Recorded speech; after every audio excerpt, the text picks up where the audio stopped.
Well, good evening, Kansas City. This is Eddie Russell, DJE here, Sunday Sound Off, here directly at the Heartland Presbyterian Center in Parkville, Missouri. We are here this evening enjoying the sun, enjoying the vitamin D, enjoying the weather, and just taking in life. And when I say we, I mean God and I. We've been talking for a while. We've just been having some time alone, just been conversating about what's been going on in our daily lives, been trying to break down everything that is happening with everything that is going on in life, and I'm including more than just what the virus has brought us, but everything that's been at the forefront of my head.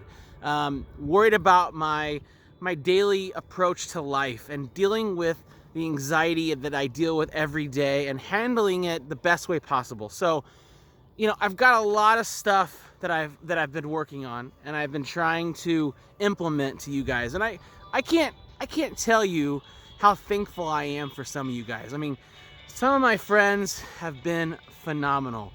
The way your communication skills are, the way you guys reach out, and you know what? It's vice versa. I would love to be able to do some more than I've been doing. I've been talking to numerous amounts of people in this past week or so, and you know what? The return has been amazing for me. And the parts that I get out of it is a phenomenal use of self, because I feel like if we can vocalize, if it's through what they call the Zoom messaging app now, Facebook Messenger, FaceTime, whatever you want to use, or even just the old telephone. If you guys want to give us a call, give me a call, give God a call, somebody might answer.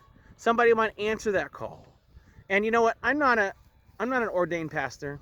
Some of you wouldn't believe this, but I used to be involved in youth ministry. I used to work in music ministry way before I got through college, and I was involved out of high school into college. It was a part-time college job on top of DJing, on top of waiting tables, so on top of working for my parents at the car wash.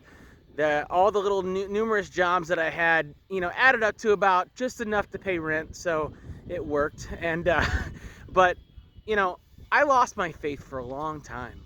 And, this isn't really 100% about God, but I want you guys to understand that there is a way to talk out loud without feel like you're speaking to nothing. And, sometimes to close your eyes, get on your knees, maybe even just say it out loud with your eyes open to the sky and say, God, I want to feel better about what's going on. I'm scared. I'm nervous. I'm very fearful about everything that's happening in our lives right now, and I just don't know what else to do, and for me, I stepped away from that avenue for a long time. And as you guys know, I've been sober from alcohol and marijuana since June of 2012. So if you're doing the math at home, that's over 7.5 years, and it's not been easy lately. And there hasn't been a relapse or anything like that, but it has not been easy. The influx of Facebook posts and Instagram, Snapchat people chugging alcohol and, smoking their doobies and everything else. And it's cool for you guys that deal with anxiety. That's the way you deal with it. For some of us that are in recovery, a hit of a joint or a sip of a beer, or even a taste of a glass of wine would take us to a whole different level. We would want more. We wouldn't be able to stop. And I don't know if you've ever noticed what they call like a bender. As you guys all know, I mean, you go on a 3 to 4 day bender, and then you try to come off of it, and you try to stop drinking for a couple days, or you stop smoking for a couple days 100%.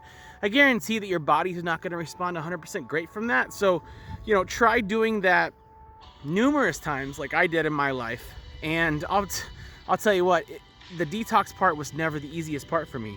It took me over 7 times to finally just say, the hell with this shit. I'm done with it. And I think God will forgive me for cussing. But honestly, I felt like I had to give it up, man. I had to stop what I was doing and stop what I was trying. And I was dealing with the everyday nervousness of life and with vodka, or trying, I got onto Xanax for a while, and then I would mix that in with the alcohol, and who could function off of anything like that? So, and I know that people can say, oh, I can do this, I can do that, I can take a bump of coke, I'll make my life work with this, I'll make it happen. But for me, it ended up being a dead end. And as hard as it's been to see some of these groups online, you know, I know we're at social distance right now and it's hard, and I get that. And I'm all for social drinking, people that are responsible and able to handle it. But for me, I've had to step away from some of the stuff. So suggestions, I've had to unplug. I've had to discontinue my distance by being away from some of these groups online. And I've had to do it by not being around it. And for me, I've got to separate that, and I've got to learn to continue that. And we have to learn that if you're choosing that style of life, or maybe if in doubt, it's getting too much for you and you want to stop doing it. You know, there are people to talk to, there's people to resource, there's ways to reach out.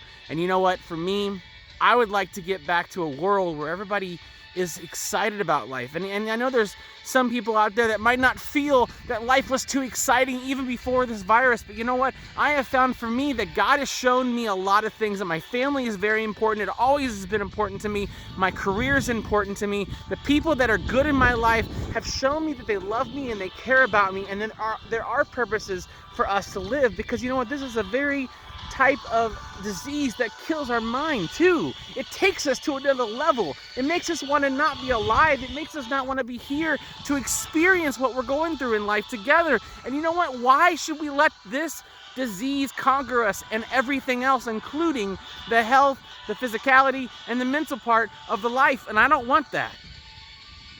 And I'm sorry to get on my train, but I don't want that. And for me, I'm not going to backtrack. I'm not going to go backwards. I don't want any part of that shit again. So if you would like to know more about that, and if you'd like to join me in a possible journey that is understandable on all aspects of life and very respectable by many people, is understanding how to live life sober and how to live life through eyes of a different soul. Basically, when I woke up every day and I was drunk and I wanted to drink more and I wanted to smoke more, I was killing myself more than this disease is killing other people. I'm lucky I didn't die. I got so many 9 lives from the God above that I can't even tell you how thankful and blessed I feel. And I wish I could go back to when the Chiefs won the Super Bowl, when the Royals won the World Series, and to some of the happiest times in my sobriety life that I ever felt. I wish I could explain to you how exciting that was for me to see that sober, all of that. To remember every aspect of what I went through and to enjoy that with my family and my friends. So I just want to say before I leave you today, here in Parkville, Missouri, the beautiful place that I grew up going to camps at, having a great time, meeting wonderful people that I still have relationships still to this day. I just want to say I appreciate everybody that listens and takes time to try. You know, and I'm going to be praying tonight, and we're going to be having an open forum at 9 o'clock tonight online. Feel free to join us. If you don't like it, you can scroll past.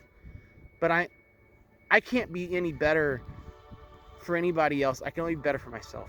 I've got to try to improve Eddie. I cannot improve any of you. I can do my best to help you and listen to you. So I appreciate you taking time out of your evening tonight.